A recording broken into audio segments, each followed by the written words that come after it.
Carlos, fantástico. E normalmente, assim, né? Primeiro que eu acho que eu concordo com você que a educação é o único, não o único, talvez tenha outros, mas é o pilar fundamental para você construir uma sociedade diferente, uma sociedade mais justa, uma sociedade mais inclusiva e equilibrada, né? Então a educação é muito importante para isso. Mas existe uma pergunta que normalmente a gente faz aqui no início, né, da nossa conversa. Como que a educação, como que a SABS hoje se conecta ao tema sustentabilidade e gestão? Qual que a agenda é essa de vocês? Se você acredita nisso, fala um pouco sobre sustentabilidade, educação e como que a SABS nessa jornada tem contribuído para esse processo. Olha, eu vou te dizer o seguinte, eu não tenho arrogância de dizer que seria um absurdo, né, você conhecer uma pessoa que não acreditasse em sustentabilidade, né, porque é uma retórica, na minha opinião, que ela não devia nem mais existir, para ser bem sincero.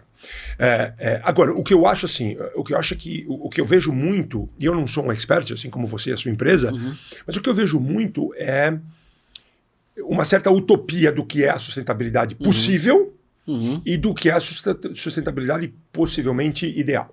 Perfeito. Né? Então, com relação à SABS, né, eu vou falar um pouquinho da SABS, que é o que nos interessa aqui hoje, é assim, a gente busca constantemente, né, duas coisas nessa parte de sustentabilidade. Né? A primeira que eu acho que é a básica, que é você educar essas crianças nisso. Né? Então, assim, vamos imaginar no campo do meio ambiente. Então, quais são ações que a gente pode tomar para que as crianças tenham a educação de entender que as árvores são importantes, os animais são importantes e o não usar água em exagero é importante. Ou o que a gente faz com essa água para que essa água retorne para o meio ambiente de uma maneira saudável para que, portanto, ela seja sustentável.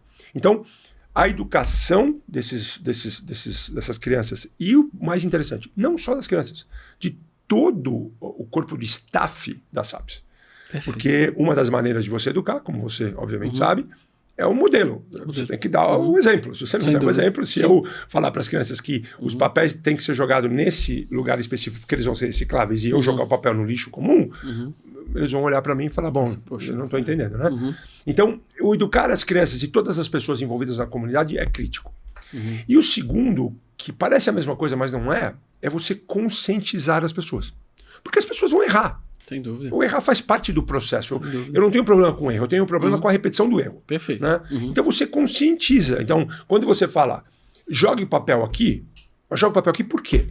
Eu preciso ter a consciência de por que eu estou fazendo. Eu não estou fazendo isso porque o Mr. Mafia, como eu sou conhecido na escola, o Mr. Mafia mandou jogar o papel aqui. Sim. E isso não cria a educação da sustentabilidade. Eu pedi para jogar o papel aqui, porque este papel vai ser levado para uma NGO, por exemplo, e essa NGO vai fazer o tratamento desse papel, esse papel vai voltar para a sociedade de uma maneira sustentável, sendo reutilizado. Então, para mim, as duas vertentes dessa tua pergunta, para mim, para a SABS e para o meio da educação você educa as pessoas com quem você tem contato diariamente, sejam elas estudantes, professores, admin, staff, né, o staff administrativo e pais. Perfeito. Que fazem parte dessa comunidade. Perfeito. E o segundo, você continua um processo de conscientização que é diário, que é constante, para que as pessoas entendam o porquê disso. Perfeito. O porquê que se eu derrubar esta árvore, o ideal seria que eu plantasse 5 do outro lado. Perfeito. A gente até vai falar um pouquinho disso, talvez, eventualmente. Então, a gente acredita muito nisso. O educar e o conscientizar paralelamente. Perfeito. Carlos, você colocou um ponto aqui que eu vou até abrir aqui, porque eu achei muito legal o que você falou, que existe a sustentabilidade utópica e aquela que as pessoas imaginam até fantasiosa, e a palavra é essa mesmo, e a realidade. Você sabe que, eu estava ontem conversando com um dos meus consultores, que ele é jovem, tem 25 anos, e ele saiu da faculdade, está num projeto, é um profissional que estuda muito, está fazendo pós-graduação. Tal. E eu estava conversando muito com ele exatamente sobre isso. Existe hoje no mercado, primeiro, uma fantasia dentro dessa estrutura. Achar que todas as empresas, que todas as pessoas, que todos os governos vão efetivamente tomar uma decisão que não seja exclusivamente ou essencialmente monetária para trabalhar sobre esse assunto. Então, são poucas e raras aqueles que falam assim, não, eu vou assumir algo talvez um pouco mais caro aqui para não colocar resíduo em aterro. E eu vou fazer isso, eu não estou nem preocupado se o meu cliente ou alguém vai estar olhando para isso, ou o financiador. Isso é uma proposta da nossa agenda. Isso é assim, é muito raro, né? Até porque essa proposta hoje, ainda de sustentabilidade, ainda é, e isso é polêmico, mas eu não vou deixar de falar, quanto que eu vou ganhar com isso? E não com uma construção efetiva de base de futuro aqui. Mas só que isso hoje é pautado pela ignorância. E aí, o que eu quero falar sobre ignorância? Ignorar, não conhecer, tá? Não a ignorância da palavra, da essência agressiva. É o ignorar, a pessoa não conhece. E é por isso que a educação é importante. Porque quando você fala o porquê, e a pessoa... Porque eu vou falar uma coisa, você falou de papel. Você imagina quantas pessoas, Carlos, já foram visitar um aterro sanitário? Ou que conhece a realidade de um aterro sanitário. E no Brasil, são pouquíssimos municípios que têm um aterro controlado, executado de forma técnica, que não está colocando chorume dentro de uma rede de... uma estrutura de contaminação do solo, por exemplo. A gente tem no Brasil ainda muitos lixões a céu aberto. Em muitos municípios brasileiros. Muitos. Mesmo com a Política Nacional de Resíduos Sólidos, que determinava uma obrigatoriedade aos municípios fazer isso, muitos não fizeram. Por questões políticas e não visão de futuro.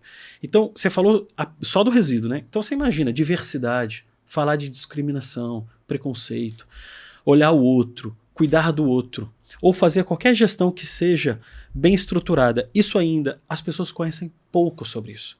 Por isso que eu acredito muito na educação, porque a educação é que dá a realidade, e não a utopia, e não o sonho, não a fantasia. Porque hoje a sustentabilidade ainda é muito fantasiosa, porque as pessoas têm pouco conhecimento. E eu concordo plenamente com você. E você vê uma escola, por exemplo, a SABS, um site novo, fantástico, né? Porque o site é lindo, né? Você olha na internet, é uma escola, aquela piscina de vocês. Tudo. Então, você vê, é uma escola que veio com uma estrutura e que com certeza já pensou sobre isso. E você falou, muito interessante aqui, professores, staff, né? Os professores, os administrativos, os alunos, por fornecedores, pessoas que interagem no site e os pais, que vão dar continuidade nessa educação em casa. Né? Esse ecossistema educacional, no meu ponto de vista, é o que vai ajudar a transformação futura.